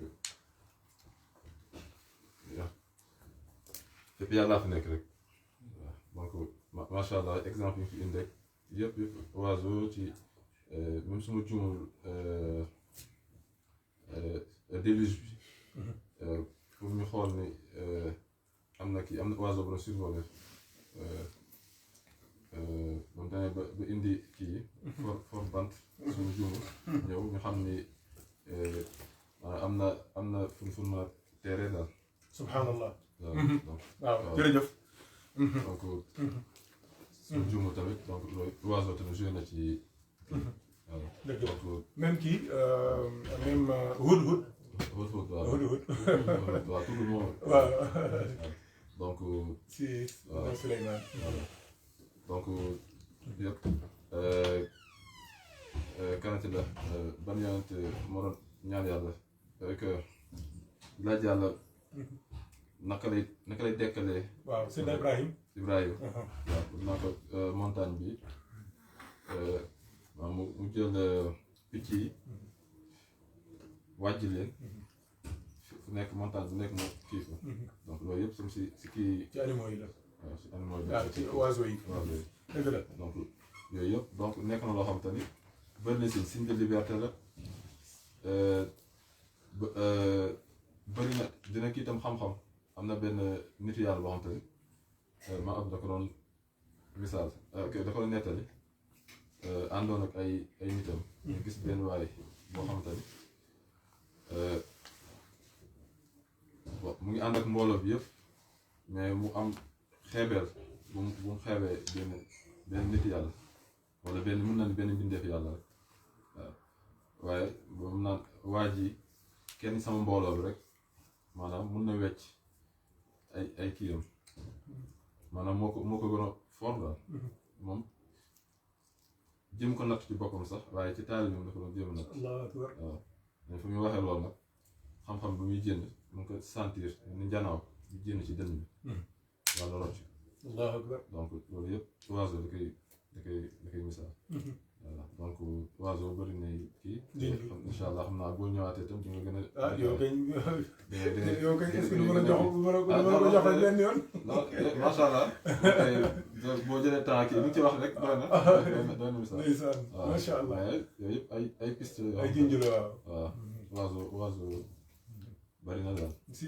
waaw donc yàlla du jël ci misaal ci dara waaw ba ci baaxoo da weñ ci alxuraan sax voilà dëgg la mu koy wax waaw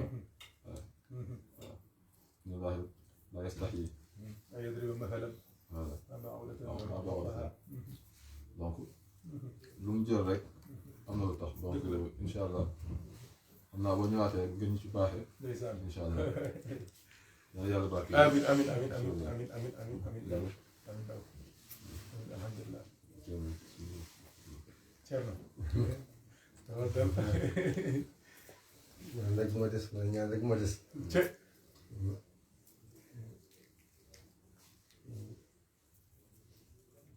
yàlla mooy ñu dégg yàlla mooy ñu dégg loolu rek moo am solo yàlla du def hasard allahu akbar yàlla musul def hasard lu mu sàkk yépp lu ne am na lu muy wax am na lu tax mu sàkk ko moom yàlla wax na ko yàlla wa in min shay'in illa yusabbihu bihamdihi Allah bu ñu misaalee oiseau rek xam naa tey ñu dem si oiseau mais bu ñu ñëwaatee si leneen tamit xam ñàkk xam mais loolu moom si yàlla dafa am lu mu firi si moom dafa am lu muy dox si moom Cheikh Mouhamadou Mansour Ba radiyallahu taala anhu mu soom na wax ñoom tamit yàlla may nañu leen comme li nga doon waxee léegi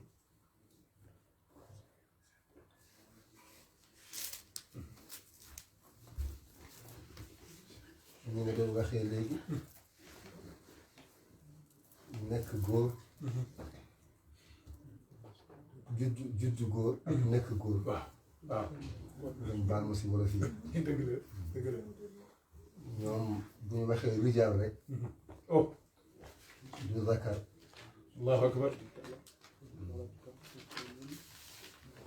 juddaayu góor kay loolu moom amul werante mais pour ñoom ñu tuddee dañ góor nga loolu si côté yàlla la ñoom sax ñoo ko xam man moom mënuma ko firi moo tax rijaalullaahi buñ ko waxee rek loolu moom du zakaru bi lañuy wax leneen la ñu wax foofu moo tax musoon na wax radiyallahu taala anhu. dafa am ku ko laajte woon mu ne ko gis naa garab yi waaw dafa am temps day xolleeku bu xolleeku tamit ñii day verte ñii day jaune ku ne di wax moom lu mu gis ak lu mu ci xam waaw mu ne ko lépp de sama sëriñ jàngal na ma mooy Alaaji Mouhamed Seye radiyallahu taala anhu wa ardaahu wa anna bihi amin. mu ne loo gis yàlla def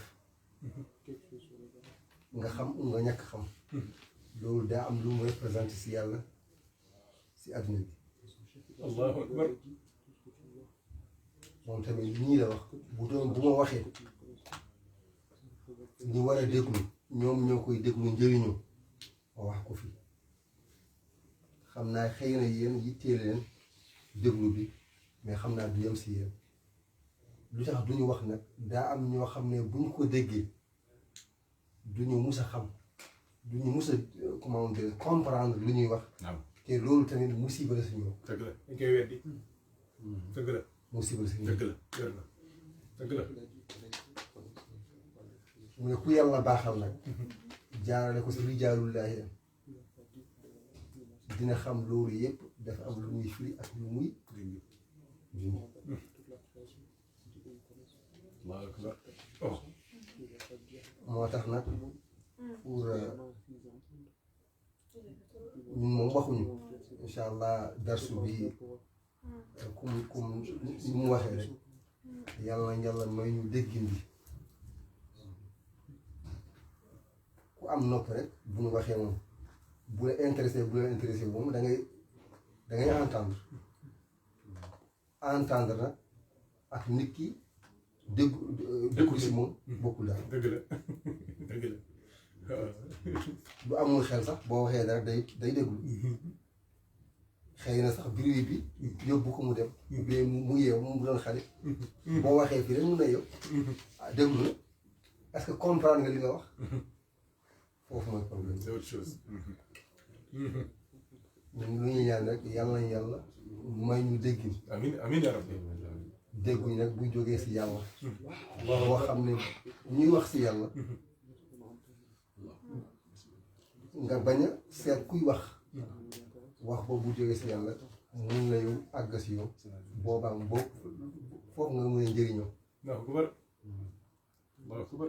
àdduna bi tey day mel ni loolu lépp la ñuy defee bu yàlla waxee inna salaata tanha anil fahshaa'i wal munkar xam naa koy du julli yi ak xam naa xam du julli yi ni léegi nga gis kuy julli di gën a bon julli suba julli di gën a bon tous les jours gisoo dara lu soppeeku si ñoom allahu akbar. comme kay yàlla kon du julli boobu lay wax xam naa julli kay allahu akbar asalaamaaleykum du boobu oh bu doon boobu kay ku julli wàññeeku si yu bon mu jub comme la loolu mooy ordonnance bi ou bien loolu mooy garab bi loolu moo lay traité ba nga baax bu doon julli bii ni zahir bu ñuy gis bu ñu ko nattee xëy na ñu bañ a comprendre waxu yàlla bi oh allahu akbar. bu ñu nattee foofu parce que da ngay gis julli koo xam ne xëy na nekk na julli 40 ans mais tey la musal lu mu wax fen la lu mu dox baaxul boo ko seetaay boo ko seggatee da ngay xam ne moom julli bu muy julli moom du boobu yàlla lay wax allahu akbar. moo tax nag li may déggee say wax toujours du zaahiri bi muy jublukaay bi zaahir moom daanaka ñëpp ko xam lii baax na lii baaxul lii ñëpp ko xam dundu ko nag day mel ni wax bi yëpp pour man lu muy junj rek mooy nit ki dund ko dëgg la. moo tax misaal yëpp nag day ñëwaat benn misaal bu dee si Cheikh Tidiane comme li nga wax munoo njëriñoo Cheikh Tidiane xam-xam munoo njëriñoo Cheikh Tidiane ne koo julli déedéet. munoo koo njëriñoo xamoo saxaaba yi xamoo loo xam ne lii la yàlla bu ou bien lii la yàlla bàyyi moo tax boo ko tuddee ñu xamut ñooy wax ne tudd nga nit bàyyi saxaaba u bàyyi annabi u bàyyi saalihiin mais daa xamul bu xamul loolu Cheikh Tidiane boo waxee Cheikh Tidiane wax na ñoom ñëpp boo waxee kat benn si ñu suñu sëriñ wax na ñoom ñëpp parce que toujours ñun bu ñu waxee rek si côté du ñoom zaahiriya bi ñoom lu tax ñu xam leen foofu la ñuy jaarale allahu akbar foofu nag boo ko jaaree day mel ni escalier rek da ngay dem ba àgg moo tax tey moom macha allah yàlla may ñu dégg amiin amiin darsu yi amiin mais yàlla musul def lu hasard dëgg la te yàlla deful hasard déedéet loo génne tey rek mun na nekk xam naa leçon boo xam ne ku ne lu mu ci xamoon ak lu mu ci ñàkk xam comme ni nga wax oiseau bi mais yàlla moom biram même bu dee camaro bi tàndarma bi yàlla da lu tax mu sàkkoo ko moom xam na ko allahu te akbar daa am ñam tamit rijaalullahi ñu xam lu tax waxum nag ba dem ba tudd si la dara si alquran wala tudd ko dara si lan jaarale ko si lan mi saxaaba yenn saa sallam loolu day tekki dara la darsu yi nag loolu lañ pour man loolu la ñëw nit yi bàyyi ci xel misaal yi loolu mooy njëriñ bi fi may mujjee rek mooy ba tey ji ñaanal la xam-xam dafa tumbaranke lu tax dafa tumbaranke kenn moomu ko te amul fu mu yem bu yàlla baaxalee nit nag toujours day méngoo yoo xam ne li bu ko waxee mu dindi mu génnee dara boo xam ne même bu dee dafa bu yàlla waxee nit ki il faut nga fàttaliku lu tax loolu nit ki lu mu xamoon bu xamul dara dañ ko wax fàttaliku xam naa koo koy jàngal waaw fàttaliku mooy ku xamoon ba pare fàtte ou bien ku jàngoon sax ba xam na ci tuuti am lu ci xamul mu dolli ko misaal yi nag macha allah day joxe junju loo gis boo ko junjee rek xëy na nga gis foofu leneen loo xam ne day gën a sori ak li nga xamoon misaal yi man loolu la may comprendre fu ñuy terminer wax bi rek yàlla may ñu dégg. amiin amiin yaa rabbi amiin yaa rabbi ñun nag sens la lii sens la toujours damay waxaat ñaanuma yàlla ku nekk fi toog fii bàyyi léppam fekk lu mu toog déggul dara ak lu ñuy wax loolu ñaanu xam naa mu amu si jotaay bi ñaan ma ko yàlla xam naa coono bi ak jógee fu sori bi ñëw ba fii déglu yu mel ni fekk bàyyi ci xel dara ñaanuñu ko yàlla moo tax yàlla may ñu déggin nit boo defee kuy wax mooy wax rek juum nga kuy wax moom day jottali rek jottali nag mun na rafet jottali mun na tamit bañ a rafet waxu yàlla la dafa am koo xam ne bu waxee sax xëy na nit yi mer mais waxul dafa am ñoo xam ne bu waxee sax nit yi kontaan mais loolu lépp gën a am solo mooy nit ki bu waxee dugg si xol nit yi ñoom ñu dund ko parce que loolu mooy loolu mooy am njeexatin loolu mooy desaat nit ki njëriñ lu tax loolu moo tax moom mu des ci moom njëriñoo ko ba àdduna bi jeex bari na ñuy wax lii bari mais bu jeexee jeex na day mel ni déglu musique day mel ni déglu leneen ak leneen soirée am ñoo xam ne sax dañu gaañu foofu ñu bari de fekk soirée neex la de pourtant mais bu jeexee jeex na ñu borom xam-xam yi tamit noonu la am ñoo xam ne bu ñu waxee ñëppay kontaan mais bu jeexee jeex na mais nag darsu yi darsu préparation la lu nit ki def coonam la def yitteem la parce que yeneen misaal yi ak yeneen xam-xam bi ngay boole loolu doo ko fekk ci benn téere mu toog day mel nit ki day bàyyi yéppam day bàyyi temps am bàyyi lépp lu tax suba u gannaaw suba am naa li ma war a def jéem a seet ñoom lan lañu njëriñoo loo xam ne sax jàngoon nañ ko ou bien jaaroon nañ ci ñoom mais ba ñu mun a comprendre ou dund loolu moo tax bu yàggee rek ñëppay dund loolu moo tax nag lii du am tànk tamit ku koy def santuñ ko ñaanal ko yàlla ci boppam moo sakku sant ñaanal nag lu yàlla sakk soxla na ñaan mooy lu amoon yàlla yokk ko si fépp nag si lépp si wér si kàttan si xam-xam si boppam parce que xam-xam géej la loo ci xam tey boo ci jubale boo ci jubee yàlla mu ubbi la yi ci des yoo xam ne sax yu xamoo woon ko foofu lay jaarale tamit koo wax ou bien loo bugg a wax yàlla def ci lumière allahu akbar allahu nuuru sama allahu nuuru nuuru boobu nag mooy dugg si yow nga mun a comprendre luy jógee si yàlla Allah moo tax yàlla buy baaxal jaamam fii il faut mu am lu mu ci masal lu mu masaloon yenent yi lu mu masaloon saxaaba yi lu mu masaloon saalihiina loolu boo ko amee ci dara yàlla du la boole ak koo xam ne kooku du mun a njëriñoo ci yàlla dara ñun nag loolu lañ koy ñaanal parce que lii yitte am la nit dara bu nekkee yitte am rek jeex na même bu dee lu bon bu nekkee sa yitte ah danga ci meilleur moom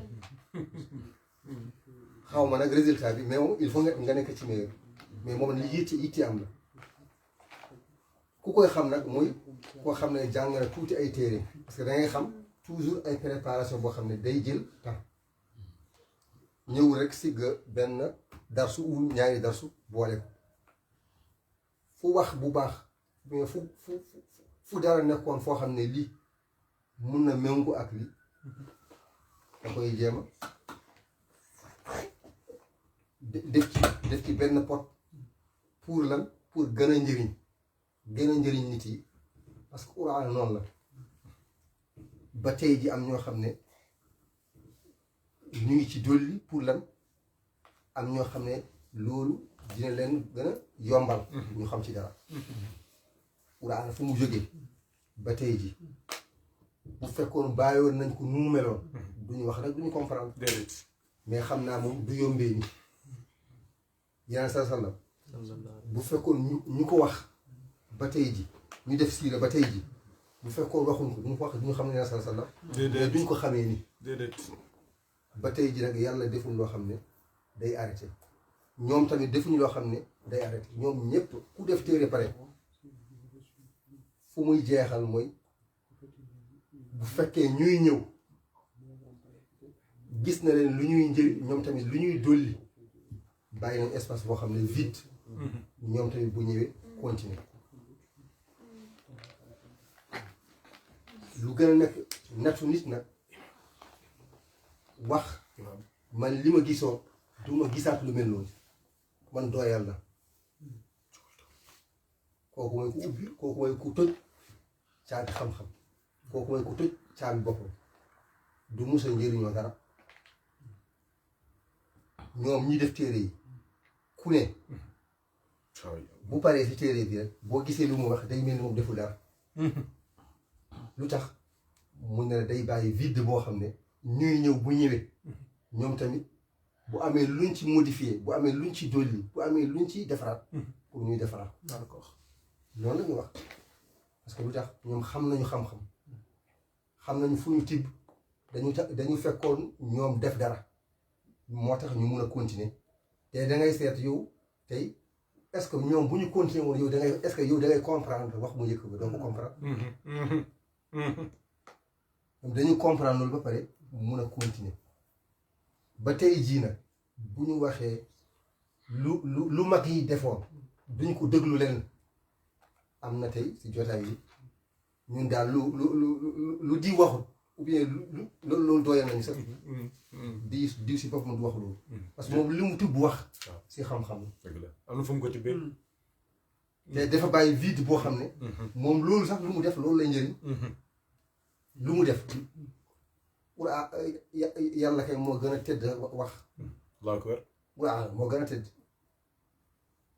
mais ñu def tafsir yi avant tafsir sax ñu mas ñu def lépp loo xam ne tey jii ba nekk ñun ñu mun ko jàng waaw ñu ñëw firi boole ak wax yeneen sallam boole lépp ba ñun tey ñu mun a xam tuuti si alquran bu fekkoon defuñu ko waxu yàlla koy ko matoon na rek munoon nañ ko bàyyee noonu Allahu akbar ba léegi dafa matoon de mais yàlla deful moom loo xam ne dafa toj loo xam ne kenn du ñëw mun a dolli daal doo mun a créer nga yenn saa yi bitu dafa bëri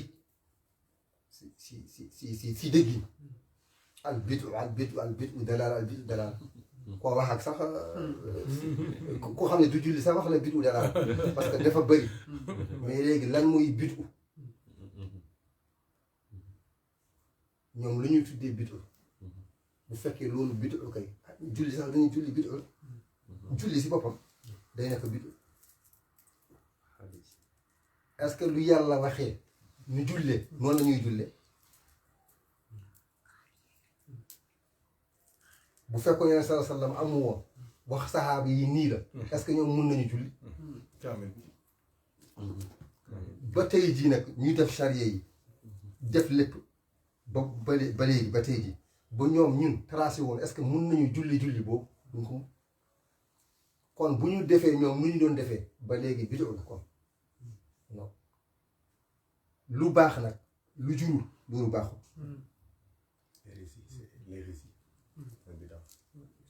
l'essentiel rek fi ma gën a bugg ñu xam ne ñun ñu yàlla boole jamono foo ñu bàyyi leen xel nit boo waxee bu ma ànd ak yeneen sallam damay def nii bu amul ak Alaaji Maalik damay def nii nga ànd ak koo xam ne yeena maaso mu lay njëriñ si xam-xam mu lay sonnal si xam-xam meloo woon noonu ak moom mu lay xamal ñooñu dangay wax rek boo fekkoon ak ñeneen même chose nit sa yenente mooy ki nga maas rek mooy sa yenente du question nag waxuñu dangay bàyyi yenente wedd yenente no parce que moom moo lay jàngal yenente mooy sa wusuul jaarale ko si mag yi ba foofu moo tax nag yenn saa yi du ma bugg a sax guddal wax bi mais yu mel ni li may góorgóorlu rek li may ñaaxtu rek mooy ñun ñëpp ñu ñaanal ko parce que temps am lay bàyyi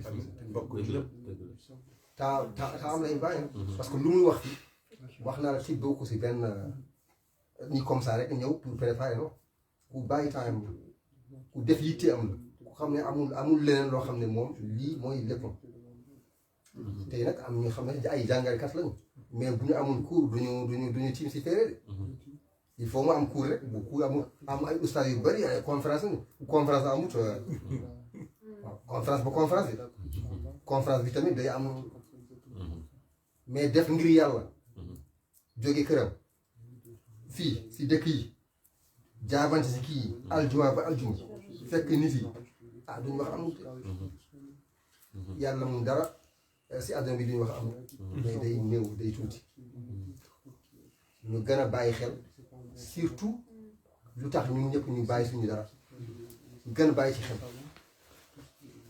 yàlla defal ñu jàmm defal ñu sutur mboolemu xam-xam yàlla lu mu def boo amee ku lay baaxal yàlla deful dara loo xam ne lii hasard la lu mu def rek dafa am lu tax mu def te amul yàlla lu mu def si àdduna bi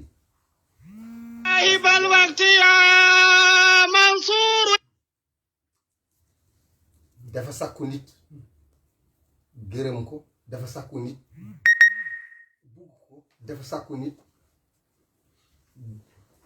jox ko loo xam ne joxu ko kenn moo tax yàlla amul loo xam ne moom mu ngi denc si moom loo xam ne lii lu dul nag loo xam ne moo ko moomal boppam muy nekk yàlla leneen loo xam ne nit yi lañu war a njëriñoo la jox na ko nit yi nga xam nga ñàkk xam mais mu ngi si mbindeef yi Allahu akbar parce que yàlla soxlawu ko amul ku koy doon amul ku muy jox lépp jox na yeneen sallam te yenente yóbbul dara lu mu yoroon yëpp bàyyi na ko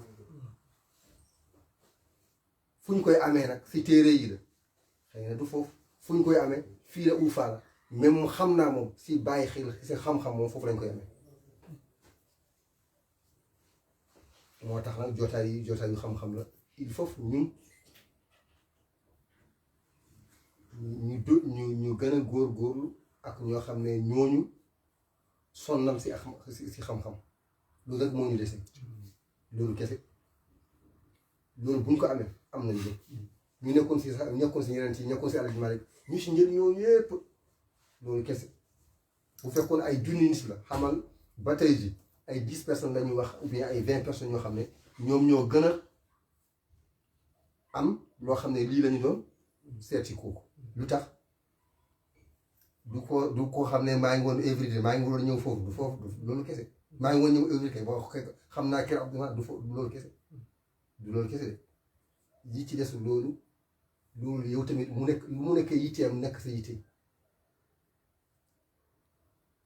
ku bàyyi léppam di la wax dara boobu dafa war a des si yow dafa war a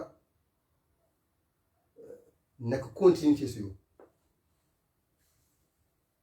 moo tax yeneen sallam bu fekkoon jamono bu mu fekk bu fekkoon ñoom miliwuñu noonu dara tey jii duñu am loo xam ne lu jóge si ñoom parce que boobu tam moo gënoon di am woon déedéet enregistrement boo demaatee kër ga di dégluwaat amul benn yoon rek bind si boppam am naa fi may bindee am naa papier amul woon ay garab rek ay xottu garab ay yooyu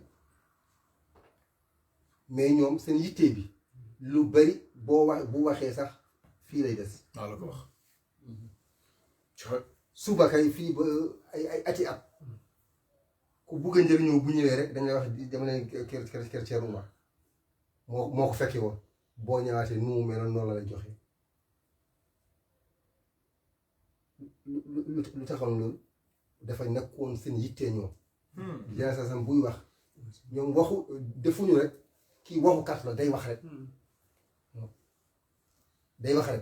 boo defee nit ki day wax rek kay jeex na day wax rek bu noppee noppi na boo defee moom lu muy wax ni dañ ko war a njëriñoo dañ ko war a denc même bu yàlla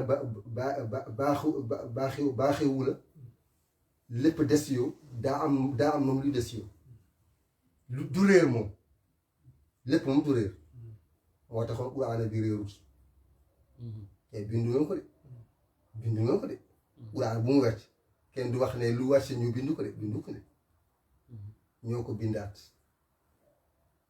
ñii masaat ñii def dàpp ñii def lépp ñoo xam ne ñoo ko defar ba tey ji joxaa jox rek ba tey ji mais ñun nag léegi lu gën a yomb la ñu am mooy tous les moyens tey ji dafa taxaw pour nit ki mun a xam dara mun a njëriñoo dara yàlla may ñu nag ñu gën a ñun tamit góor-góorlu ñu xam ne lii lu yombul la du yàlla baaxal ne yombul amul dara nag lu amoon ba tey ji dañ ko war a arrêté dañ ko war a continuer nit nag koo maas ak jamono kooku mooy sa Alaaji Maalik kooku mooy sa diw bi nga dégg rek xam ne kooku mooy sa kooku parce que bu dul kooku doo xam ñëw parce que moo lay xamal ñoo la moo tax yàlla fayal yàlla fayal ko may ko kattan dolli ko xam-xam géej la may ñu ñun tamit déglu ngeen baal ma si wala fi yenn saa yi day xaw a sant sopp mais li am solo rek mooy yitte yu mel nii fu ma ko gis xam naa li ma waroon la mënuma ko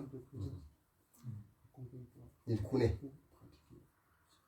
moo gën a xam boppam balaa nit yi wax la si yow dara yaa gën a xam sa bopp ku ne dafa am loo xam ne yàlla may na ko mayu ko def nii sa yittee ah ñu de bugg nañ ko mais yàlla def nga bu ñu gisee nag koo xam ne lii mooy dundam ah loo def lu dul encouragé yéen nag tamit macha allah alhamdulilah toujours ma wax ko yombul de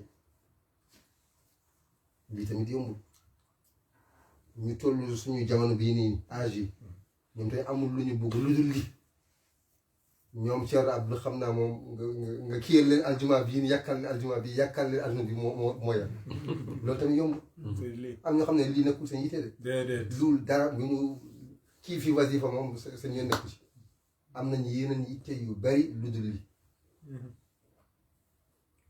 moo tax nag yàlla sàmm xadara bi yàlla yokk ko sàmm njaboot yi sàmm lépp barke Seydou Diouf sallallahu alayhi wa sallam yàgg naa wax toj mais ngeen jéggal ma rek ngeen jéggal ma rek. salaamaaleykum wa rahmatulah macha allah alhamdulilah.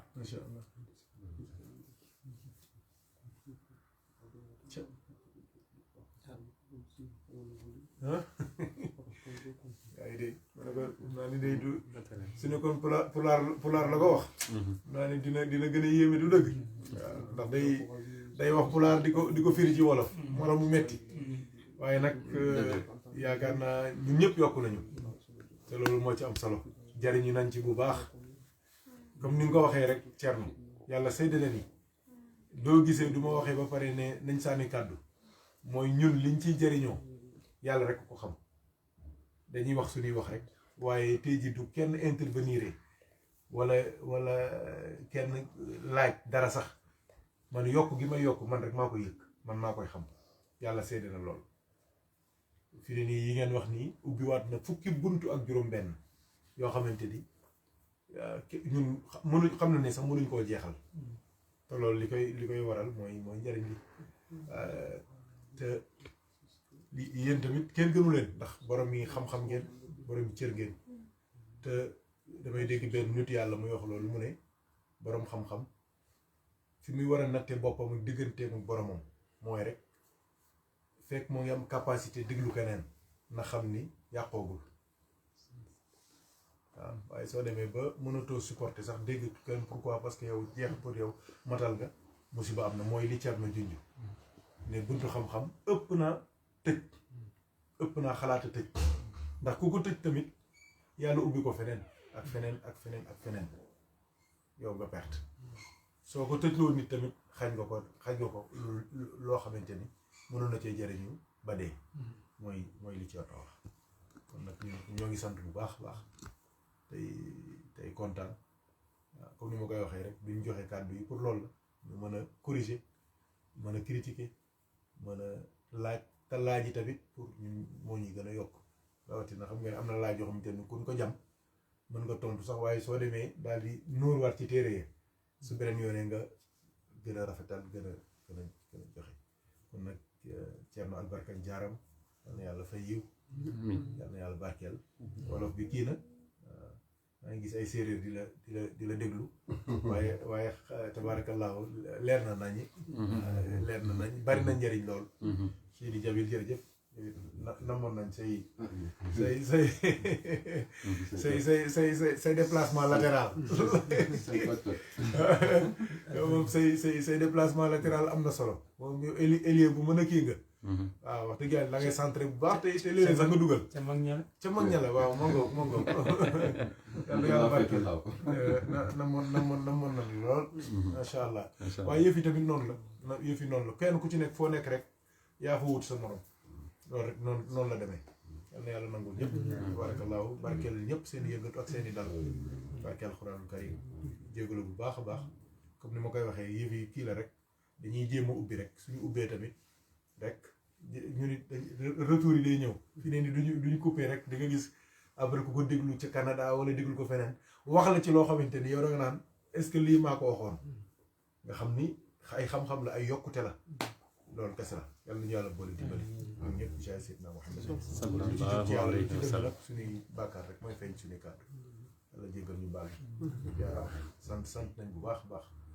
bég nañ bu baax te mbokk yi tamit ñoo ngi ciy jariñu daal wax dëgg yàlla te loolu moo ci am ndax comme ni nga ko waxee am na ñoo xamante ni Thierno xam-xam rek lañ bëgg lu baax rek la ñu bëgg tey jii duñu nelaw ñoo ngay ubbi seeni téere di xool aay yi fan la nekk lan lañ ci kii ñoom ci la ñuy nekk ba nelaw dikkal leen ñu soog a sonn na soog a loolu rek mooy yëfi yàlla boole dimbali te bonus la daal ñun def suñu farataa ñu tax a jóg waaye nag léeg-léeg bonus dina ci am mooy échange yi ñuy def jokkalante yi te dañ ci yokk de waaw man dama ci yokk bu baax dama ci yokk bu baax yàlla seedal lool ñoo ngi jégalu bu baax axiru daawaana alhamdulillahi rabbil alamin assalaamu aleykum wa rahmatullahi wa barakatuh alhamdulillah